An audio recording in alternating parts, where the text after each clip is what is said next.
Olá, meninos e meninas. Sejam bem-vindos à nossa videoaula de Geografia. Eu sou o professor Davidson e hoje a gente trata com o tema Urbanização e Planejamento Urbano, que dentro da Geografia é considerado um dos temas centrais. Esse tema diz respeito a como as cidades se comportam ao longo da sua história, no que diz respeito ao seu crescimento e às suas características gerais. Ele é um tema importante para a Geografia porque, de modo geral, ele mostra, nos últimos tempos, uma ligação muito forte com os processos econômicos que transformam a economia, evidente, de um país e faz com que elas se modernizem ao longo do tempo. Esse processo, ele é um processo bastante rápido nos últimos 200 anos, mas é um processo que sempre existiu. Já existiam cidades na antiguidade, embora as funções desta cidade e o alcance das suas decisões eram muito mais limitados e tinham situações muito diferentes, dando suporte ao processo de urbanização. De acordo com Marcos Amorim Coelho, a urbanização deve ser entendida como um processo que resulta principalmente da transferência de pessoas do meio rural para o meio urbano. Isso significa dizer que existe urbanização também por alguns outros processos, como a transferência de pessoas de um ponto do espaço para outro que não seja propriamente do rural para o urbano. Então, esta urbanização pode ser devida a uma transferência de pessoas do meio urbano para o meio urbano. A pessoa sai de uma cidade menor para uma cidade maior, por exemplo, assim como devido também à própria taxa de reprodução dos habitantes urbanos. Bem, a urbanização é um processo, quer dizer, ela é um evento que ocorre durante um determinado tempo, motivado por algumas causas. A gente só vai falar que houve realmente urbanização quando houver o crescimento da população urbana de forma percentual ao crescimento da população rural. Em outras palavras, quando o percentual de população urbana de um país estiver crescendo mais do que o percentual de população rural. Mas por que esse crescimento da população urbana, em termos percentuais, é tão importante dentro de um país? Bem, primeiramente nós temos que pensar que o processo urbano ele desloca uma série de outras atividades do meio rural para o meio urbano, no que diz respeito à sua importância. Antes de se urbanizar, muito provavelmente um país tem, no meio rural, a parte mais importante da sua produção econômica. É lá que situam-se também a maior parte das famílias, é lá que você terá boa parte dos hábitos de consumo sendo formatados. As famílias no meio rural produzem em boa parte aquilo que elas consomem. Então eu poderia dizer que antes da urbanização, de modo geral, há um predomínio de uma economia de subsistência, onde uma boa parte das famílias produz o que consome, troca e obtém, por meio dessas trocas, parte daqueles produtos que não consegue produzir. Existe toda uma condição cultural que está associada com essa localização rural. Esse fato vai mudar radicalmente a partir do momento que a população começa a se transferir para cidades. Você tem mudanças que são demográficas, as taxas de natalidade, de mortalidade, por exemplo, se modificam. Isso também modifica o ritmo e a idade média da população do país. Existem alterações nos hábitos de consumo. As famílias já não conseguem mais produzir os seus próprios alimentos. Uma boa parte das pessoas torna-se assalariada e resulta disso uma modificação completa, tanto da economia, quanto dos hábitos culturais, quanto das situações que levam ao consumo e até mesmo as suas relações com o restante do mundo. A economia costuma ficar mais aberta, mais dinâmica e muito mais dependente de trocas internacionais para poder se abastecer. Por isso que nós falamos que a urbanização ocupa um aspecto central dentro da população, dentro da vida econômica e dentro de toda a condição cultural de uma população. Bem, a essa altura, seria interessante que nós definíssemos o que é uma população urbana e o que é uma população rural. A população urbana é aquela que reside no meio urbano. E população rural é aquela que não reside no meio urbano.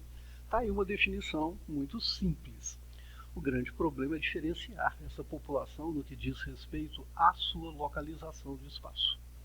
Essa localização ela depende de uma série de fatores que modificam-se de acordo com os países, né? No caso do Brasil, a gente utiliza um critério que é um critério estatístico, mas esse critério estatístico é fixado inicialmente pelos municípios, pelas câmaras de vereadores dos municípios.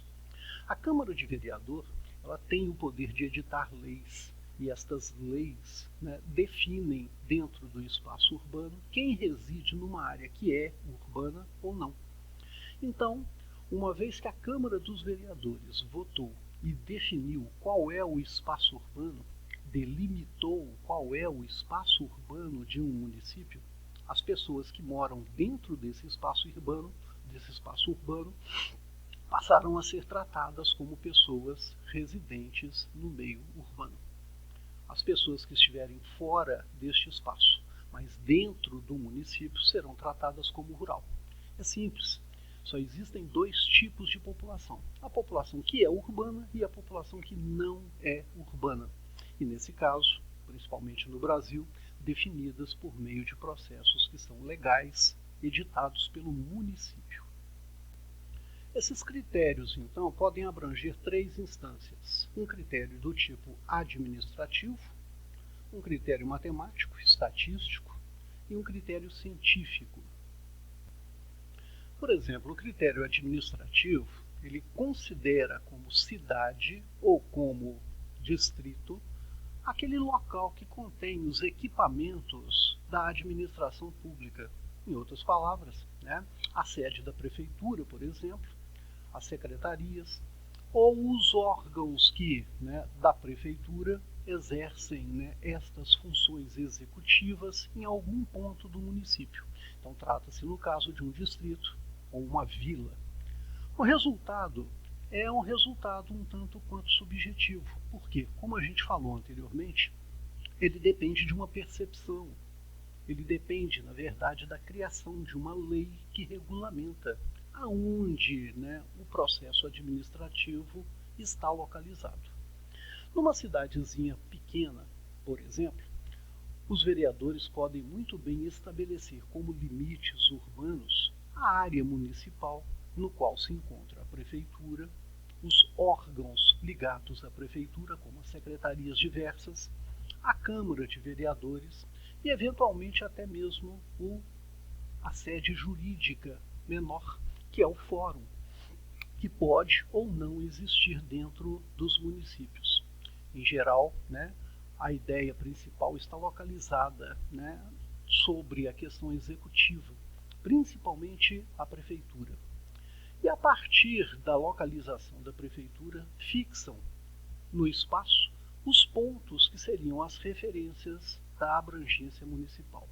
Então a cidade, por exemplo, poderia ir até uma determinada ponte X, ou até uma represa Y, ou até um determinado espaço que seja de conhecimento dos habitantes da cidade e que possa ser delineado facilmente. Uma vez que você tem esse polígono delineado pelos vereadores, você teria então a sede do município. Ela contém então o poder executivo e contém também um espaço dentro do qual residem pessoas que serão consideradas então urbanas. Esse critério é o adotado no Brasil. Na verdade, ele é um critério computado pelo IBGE a partir de uma coleta de dados que foi estabelecida junto a cada um dos municípios do país. Em outros países utilizam-se critérios um pouco diferentes, como por exemplo o critério estatístico que é aplicado na França. Por esse critério, a ideia de que a população que reside num certo espaço, atingindo a um determinado tamanho, um determinado montante, passa a ser considerada como população urbana. Esse país, a França, tem um histórico de urbanização que, assim como outros países da Europa Ocidental, ele foi um processo bastante lento e um processo que marcou muito a vida das pessoas. Durante, por exemplo, uma boa parte da existência, quase que não houve um processo de urbanização nestes países da Europa Ocidental.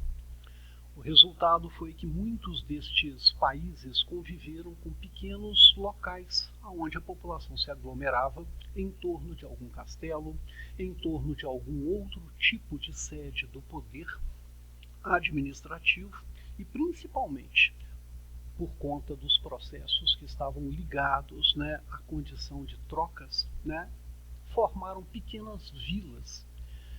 A partir de um determinado tamanho, essas vilas já eram consideradas meios administrativos importantes. E o resultado final foi que estes países desenvolveram um processo que liga-se principalmente ao tamanho da população residente em um determinado ponto territorial. Por fim, o processo que nós utilizamos mais frequentemente para poder determinar se uma população é urbana ou não, do ponto de vista científico, ou seja, que possa ser aplicado ao mundo inteiro, é um critério que leva em consideração a população que habita uma determinada região com equipamentos urbanos, assim como os setores secundário e terciário, os setores industrial, que pode ou não estar num determinado local, mas o setor terciário, representando o comércio e os serviços, os mais variados tipos de serviço. Este critério é considerado dentro da geografia como sendo o mais completo, o mais importante, e é um critério utilizado de forma científica. Uma população urbana, por exemplo, vai se dedicar sobretudo às atividades ligadas à produção industrial ou à produção de serviços. A produção de serviços, que na verdade é o exercício dos serviços, está vinculado principalmente a atividades ligadas ao comércio, a prestação de serviços na forma de habilidades que são disponibilizadas para outras pessoas, por exemplo, as habilidades de um advogado, as habilidades de um dentista, as habilidades de um determinado professor. Então, aqui nós analisamos não apenas a localização das pessoas, mas também a maneira como essas pessoas se organizam em torno do processo produtivo. E nesse ponto, a gente leva em consideração um conceito já discutido em demografia, que é o de população ativa, aquela população que desempenha ou tem potencial para poder desenvolver atividade econômica remunerada. É interessante notar que um país urbano, ele diminui e muito a importância do setor primário no que diz respeito percentual à produção econômica total do país. Um país que se urbaniza, ele aumenta, então, cada vez mais a importância dos setores secundário e terciário. E diminui relativamente, não em termos absolutos, é bom que se diga, diminui relativamente o peso do setor agrário dentro das suas relações produtivas. Bem, como nós falamos anteriormente, esta situação leva também a alterações do consumo, alterações demográficas, alterações comportamentais que são vistas em diversas instâncias, inclusive aquelas ligadas aos aspectos culturais. Em boa parte dos países rurais, existem tradições muito arraigadas que dão uma identidade daquela população no que diz respeito, sobretudo, às questões religiosas, étnicos e outras ligadas a processos culturais muito interessantes. A partir do momento que você tem a urbanização, esses processos tornam-se cada vez mais distantes e muitos dos países alteram fortemente a sua condição cultural. A gente vê isso no Brasil nos últimos tempos. Uma boa parte das festas religiosas que marcavam situações ligadas às colheitas, a determinadas épocas do ano, a algumas tradições populares, vêm se perdendo. E isso, para nós, é um processo extremamente doloroso. Por quê? Porque modifica, altera a questão cultural e leva até mesmo a uma perda de identidade ao longo do tempo. Nós vamos tratar com isso um pouco mais à frente. Por hoje, a gente termina com essa parte dos critérios e mostra como é que, ao longo do tempo, esse critério ele veio se alterando e fazendo nuances diferentes, modelos diferentes espaciais. Obrigado pela sua atenção. Até a próxima.